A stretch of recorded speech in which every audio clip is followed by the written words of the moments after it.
Welcome to day 2. Ujjaini క్షేత్రం యొక్క గొప్పతనం గురించి ఒక్కసారి తెలుసుకుందాము. ఉజ్జయిని మహాకాళేశ్వర్ టెంపుల్ ఇది 12 జ్యోతిర్లింగాల్లో ఒకటి. అలాగే 18 శక్తిపీఠాల్లో 2 శక్తిపీఠాలు ఈ ఉజ్జయిని నగరంలోనే ఉన్నాయి. అవేంటంటే మహాకాళేశ్వరి అమ్మవారు, గట్కాళికా మాత అంటారు. అలాగే హరసిద్ధి దేవత అంటే మనకి దుర్గా దేవత అన్నమాట. ఈ అమ్మవార్లిద్దరి కూడా 2 శక్తిపీఠాలు, జ్యోతిర్లింగాల్లో ఒక జ్యోతిర్లింగము ఈ ఉజ్జయిని ప్రాంతంలోనే ఉంది. ఈ ఉజ్జయిని ప్రాంతంలో ఎవరైతే అడుగు పెడతారో అటువంటి వారిని అక్కడ నుంచి ఆ శివుడు ఒట్టి చేతులతో పంపించడు అనేది గట్టి విశ్వాసం, నమ్మకం. ఇక్కడికి ఎవరైతే వస్తారో మరణ భయం లేకుండా, ప్రాణ భయం లేకుండా, సమస్యల నుంచి తప్పించుకుంటూ, ఎటువంటి ఆపదలున్నా, దుష్ట శక్తులైనా వీటన్నింటినీ విడిపించి ప్రతి ఒక్కరిని ఆశీర్వదించి దీవించి భగవంతుడు ఇక్కడి నుంచి పంపిస్తాడు. అందుకే ఉజ్జయిని క్షేత్ర దర్శనం అనేది చాలా అవసరం అనే మన దేశానికి నడిబొడ్డులో మధ్యప్రదేశ్లో ఉందన్నమాట.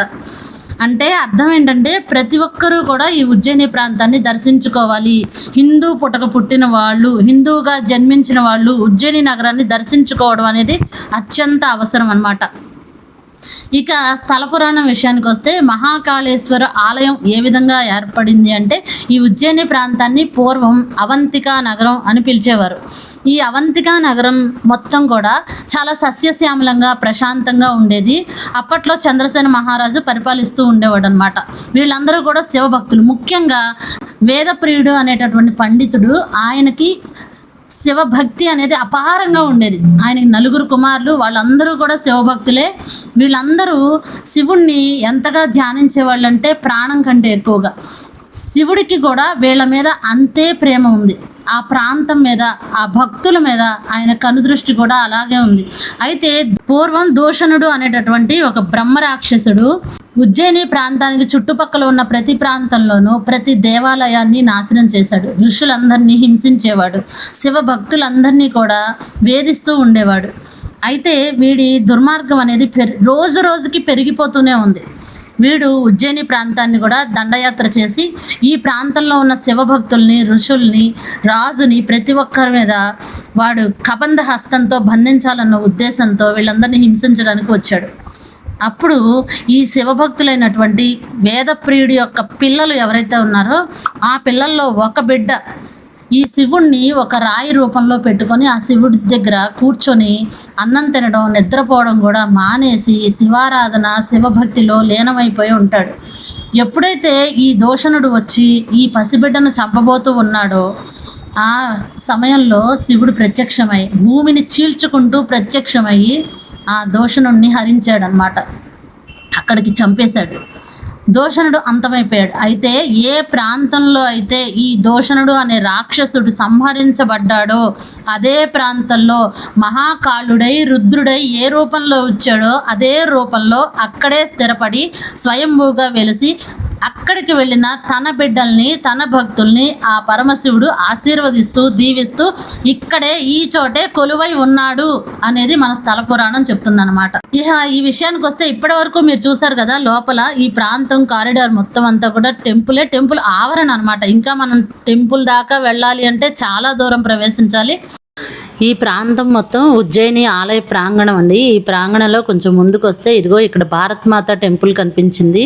ఇది నేను రెండోసారి చూస్తున్నాను. మొదటిసారి అయితే కాశీలో భారత్ మాత స్టాచ్యూ చూశాను. ఇది రెండోసారి భారత్ మాత ఆలయం చూస్తున్నాను. ఇక్కడ మనకి ఒక చార్ట్ కనిపిస్తుంది కదా, ఇది మొత్తం కూడా 12 జ్యోతిర్లింగాలు అలా బొమ్మ గీసి పెట్టారండి ఆలయం బయట.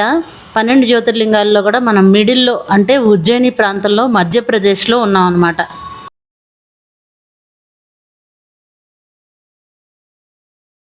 ఈ జ్యోతిర్లింగాల్లో కూడా ముఖ్యంగా అన్నిటికీ మిడిల్లో సెంటర్ ఆఫ్ ద అట్రాక్షన్ మన మహాకాళేశ్వరం అన్నమాట.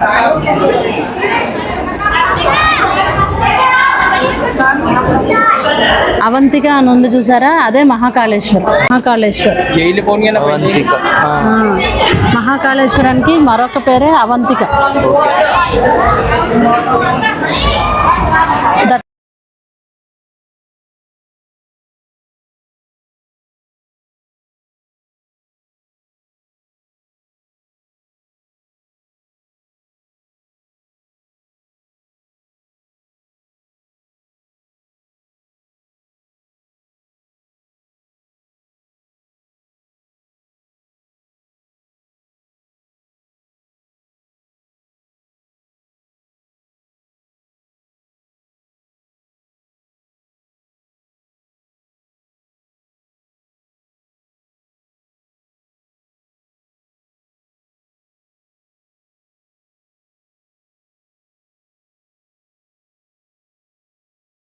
अब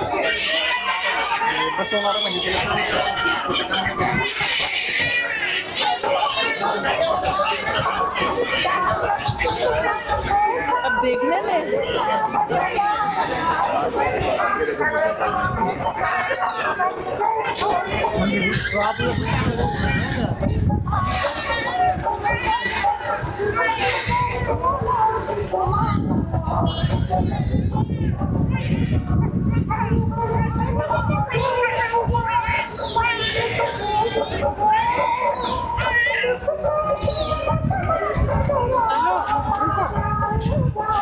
छोटू नहीं हम कभी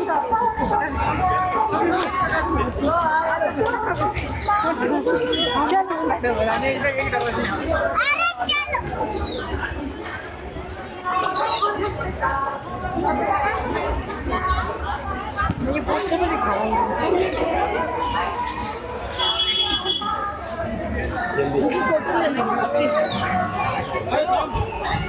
अरे मामा को दे दे हमको बस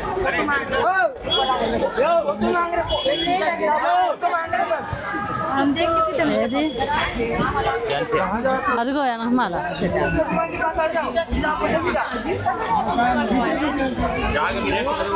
ఇటేనా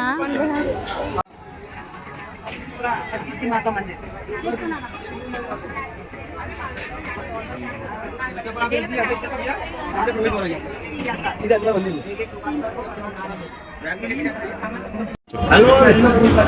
ఫస్ట్ మేము నీలకంఠ గేట్ దగ్గర దిగాం. నీలకంఠ గేట్ దగ్గర దిగి దర్శనానికి వస్తే ఎంత తిరిగామంటే గుడి చుట్టూ ప్రదక్షిణం కూడా అయిపోయింది.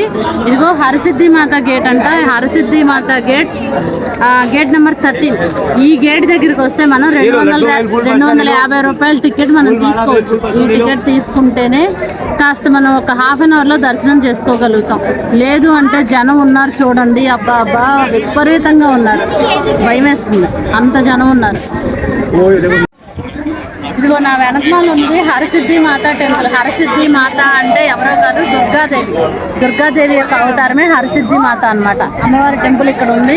మనం అమ్మవారి టెంపుల్లో దర్శనం చేసుకున్న తర్వాత ఈ హరసిద్ధి మాత గేట్ దగ్గరికి వచ్చి ఈ గేట్ నుంచి మనం లోపలికి వెళ్ళిపోతే శీఘ్ర దర్శనం చేసుకోవచ్చు. శీఘ్ర దర్శనం మీన్స్ 250 రూపాయల టికెట్ తీసుకొని శీఘ్ర దర్శనానికి వెళ్ళిపోవచ్చు.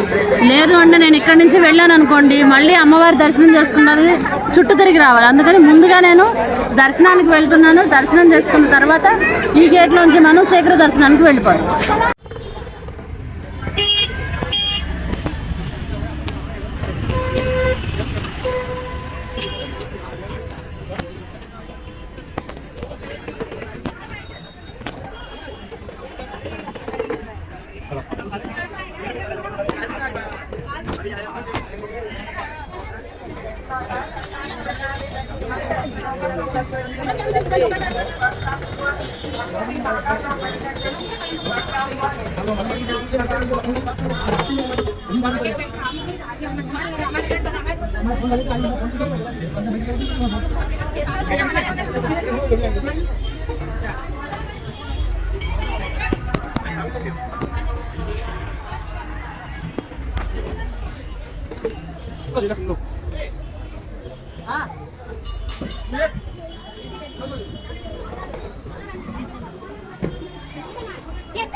లేదు నేను కొట్టిన దాంట్లో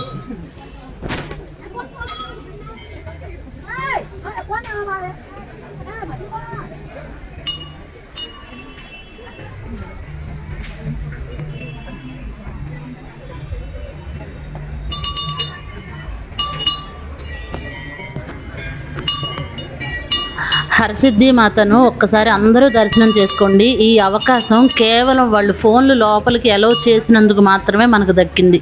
వాళ్ళు కనుక ఫోన్స్ అలౌ చేయకపోతే ఈ అదృష్టం మనకు దక్కదు. కాబట్టి ఆ అమ్మే మీ దగ్గరకు వచ్చి మీకు కనపడుతుంది, మీకు ఆ అదృష్టాన్ని కల్పించింది అన్న భావనతో మనస్ఫూర్తిగా దైవాన్ని దర్శించుకోండి.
కరెక్ట్గా 1 month బ్యాక్ లాస్ట్ మంత్లో 10వ తారీఖున మా మామయ్య వాళ్ళు ఉజ్జయిని వెళ్ళారు. ఆ రోజు నేను మా వదిన కూర్చొని అనుకున్నాం, మనం ఎప్పుడు వెళ్తామో, మనకెప్పుడు ఆ భగవంతుడి దర్శన భాగ్యాన్ని ఇస్తాడో అని ఫీల్ అయ్యామన్నమాట.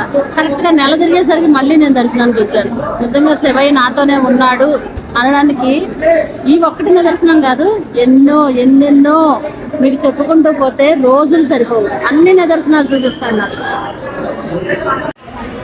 ఇదిగో మనం మహంకాళేశ్వరి ఆలయంలో శీఘ్ర దర్శనం లైన్లో ఉన్నాము. 250 రూపాయలు పెట్టి టికెట్ తీసుకున్నాం కదా, కాబట్టి 10 నిమిషాల్లోనే మనం దర్శనానికి చాలా దగ్గరగా వచ్చేసాము. చూడండి, శ్రీ మహంకాళేశ్వరి ఆలయంలో స్వామివారిని దగ్గరగా దర్శనం చేసుకునే అవకాశం మీకు కూడా కలిగింది.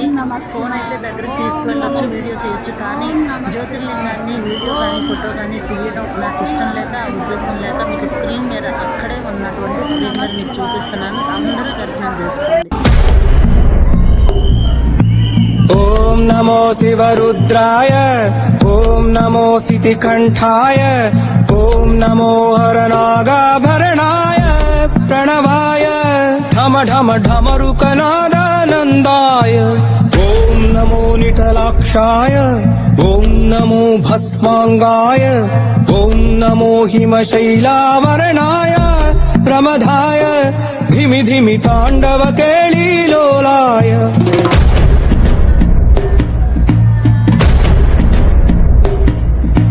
సదాశివ సన్యాసి తాపసి కైలాసవాసి.